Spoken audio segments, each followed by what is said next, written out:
හරියට ඔලුවට දාගන්න 10න්. එතකොට දුවේ පුතේ මෙතන තියෙන්නේ 10 100 1000 විතරයි. 200න් 300න් 1000න් එහෙම බෑ. හරි.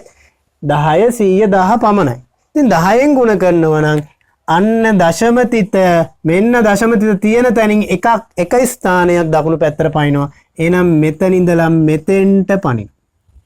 හරිද? එතකොට මෙතන තියෙන දශම තිත මෙතෙන්ට එනවා. එහෙනම් උත්තරේ කීයද? 37.9. 100න් ගුණ කරනවා නම් දශම තිත දෙකක් පනිනවා මෙහෙට. අන්න මෙතන ඉන්න එක්කෙනා දෙකක් පන්නන්න. මෙතෙන්ට આવොත් එකයිනේ 10න් ගුණ කරොත් මෙතෙන්ට එනවා. අන්න 100න් ගුණ කරොත් එහෙනම් මෙතෙන්ට එනවා. ඒ කියන්නේ මෙතන තියෙන දශම තිත මෙතෙන්ට එනවා. එහෙනම් කීයද උත්තරේ? 379. මෙතන මොකුත් නැත්තම් තියෙන බිඳුව 379.0 කියන්නේ 379ටම තමයි. අන්න 1000න් ගුණ කරනවා නම් දශම තිත 3ක් පනින්න ඕන දකුණු පැත්තට. හැබැයි දුවේ පුතේ මෙතන තියෙන හොඳට බලන්න දශම ස්ථාන දෙකයි තියෙන්නේ.